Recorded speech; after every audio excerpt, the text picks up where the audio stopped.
సమస్యలను మేము ఈ సమస్యను తెలియపరచడానికి అవకాశం ఇచ్చినటువంటి మీడియా మిత్రులకి ధన్యవాదాలు. అలాగే మాకు సహకరిస్తున్నటువంటి ఈ యొక్క పోలీస్ డిపార్ట్మెంట్ వారికి కూడా ధన్యవాదాలు. ఏంటంటే ఈ తెలంగాణ రాష్ట్రంలో టీఆర్ఎస్ గవర్నమెంట్ మోసం చేసిందని, మేము 2 లక్షల ఉద్యోగాలు ఇస్తామని మొదటగానే వాళ్ళు జాబ్ క్యాలెండర్ ప్రకటించి నిరుద్యోగులకు 2 లక్షల ఉద్యోగాలు ఇస్తామని బిస్వాల్ కమిటీ నివేదిక ప్రకారం 1,91,000 ఉద్యోగాలు ఆల్రెడీ ఉన్నాయి. అవి 2021 ఉన్న నివేదిక ప్రకారం ఉన్నాయి.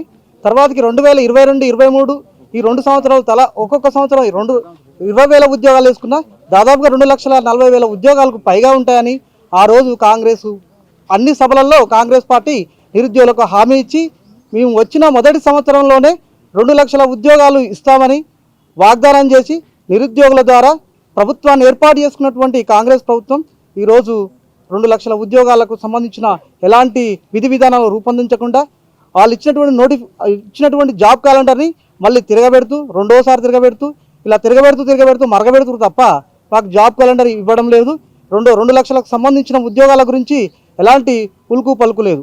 అదేవిధంగా వీళ్ళు 1969 నుంచి 2014 వరకు ఇలాగే తెలంగాణ రాష్ట్ర ప్రజల్ని ఏ విధంగా మోసం చేసిరో ఇప్పుడు కూడా మళ్ళీ తెలంగాణ ప్రజల్ని, తెలంగాణ నిరుద్యోగుల్ని మోసం చేయడం మళ్ళీ స్టార్ట్ చేసిరు. ఈ ప్రభుత్వానికి ఖచ్చితంగా బుద్ధి చెప్తాం. నిరుద్యోగులంతా ఈ వచ్చే నెల ఫిబ్రవరి 4 లేదా 5వ తారీఖు రోజు మేము భారీ బహిరంగ సభ పెట్టి వీళ్ళు చేసినటువంటి మోసాలని మేము ఖచ్చితంగా ఎండగడతాం. ఈ ప్రభుత్వానికి గట్టి బుద్ధి చెప్పుతాం. ఈ బిస్వాల్ కమిటీ నివేదిక గురించి చెప్పినటువంటి మీరు ఈరోజు బిస్వాల్ కమిటీ నివేదిక మీ దగ్గర లేదా? మరి ఇప్పుడు ప్రభుత్వం వచ్చి కూడా 2 సంవత్సరాలు అయింది కదా, ఈ 2 సంవత్సరాలలో ఖాళీలు ఏర్పడలేదా? ఈ ఖాళీలు ఏమైపోయినాయి? అంతకుముందుకున్న 2,40,000 ఉద్యోగాలు బిస్వాల్ కమిటీ నివేదిక ప్రకారం ఉన్నటువంటి 1,91,000 ఉద్యోగాలు, మరి ఆ 2 సంవత్సరాలు ఏర్పడిన ఖాళీలు, మళ్ళీ ఈ 2 సంవత్సరాలు మీ ప్రభుత్వం వచ్చినాక 2 సంవత్సరాల కాలంలో ఏర్పడినటువంటి ఉద్యోగాల పరిస్థితి ఏమిటి? ఈ ప్రభుత్వం అడ్మినిస్ట్రేషన్ సరిగ్గా జరగట్లేదు. ఉద్యోగ నియామకాలు సరిగ్గా లేక ఈ అడ్మినిస్ట్రేషన్ సరిగ్గా చేయకుండా వీళ్ళు మంచిగా విదేశాల పర్యటనలు చేస్తున్నారు, మంచిగా మెస్సీని తెచ్చుకొని మంచిగా గేమ్స్ ఆడుకుంటున్నారు తప్ప నిరుద్యోగులకు ఉద్యోగాలు ఇచ్చే ఆలోచన వీళ్ళకి లేదు. వీళ్ళు పెద్ద కమిటీలు పెట్టి పెద్ద వాళ్ళతో రిటైర్డ్ ఐఏఎస్ తోటి నిరుద్యోగులకు సంబంధించినటువంటి స్కిల్స్ డెవలప్మెంట్ ప్రోగ్రామ్స్ పెడతాని ఇవన్నీ కల్లిబుల్లి కబుర్లు చెప్పి నిరుద్యోగులను మోసం చేసిరు. నిండు సభలలో ప్రధానమంత్రిగా అభ్యర్థిగా ఉన్నటువంటి రాహుల్ గాంధీ వచ్చి ఆ రోజు చిక్కడపల్లి లైబ్రరీస్ దగ్గరికి వచ్చి వాగ్దానం చేసిండు. 1 సంవత్సరం 2 లక్షల ఉద్యోగాలని ప్రతి ఒక్క ఎమ్మెల్యే క్యాండిడేటు వాళ్ళ నియోజకవర్గాలలో పెద్ద పోస్టర్లు పెట్టి 1 సంవత్సరంలో 2 లక్షల ఉద్యోగాలని వాళ్ళు పేపర్లలో ఇచ్చి స్టేట్మెంట్ ఇచ్చారు. ఆ ఉద్యోగాల గురించి ఏనాడు ఈ ప్రభుత్వము కనీసము దృష్టి పెట్టట్లేదు. మాకు 2 లక్షల ఉద్యోగాలు ఖచ్చితంగా ముక్కు వెండి వసూలు చేసే వరకు, నోటిఫికేషన్స్ ఇప్పించుకునే వరకు మేము వాళ్ళని వదిలిపెట్టము. 2 లక్షల ఉద్యోగాలు అనే మాటను వీళ్ళు పక్కన పెట్టినారు. రెండోది ఈ గ్రూప్ 1 పైనటువంటి జరిగినటువంటి అవకతవకలపైన మేము ఈ కేసు ఈరోజు జడ్జిమెంట్ ఉండే, ఇది 5వ తారీఖు వస్తుంది.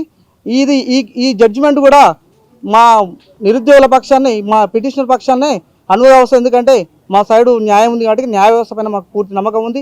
సింగిల్ బెంచ్లో మేము గెలిచినాం, డివిజనల్ బెంచ్లో కూడా నిరుద్యోగులకే అనుకూలంగా వస్తుందని మా యొక్క గట్టి నమ్మకం.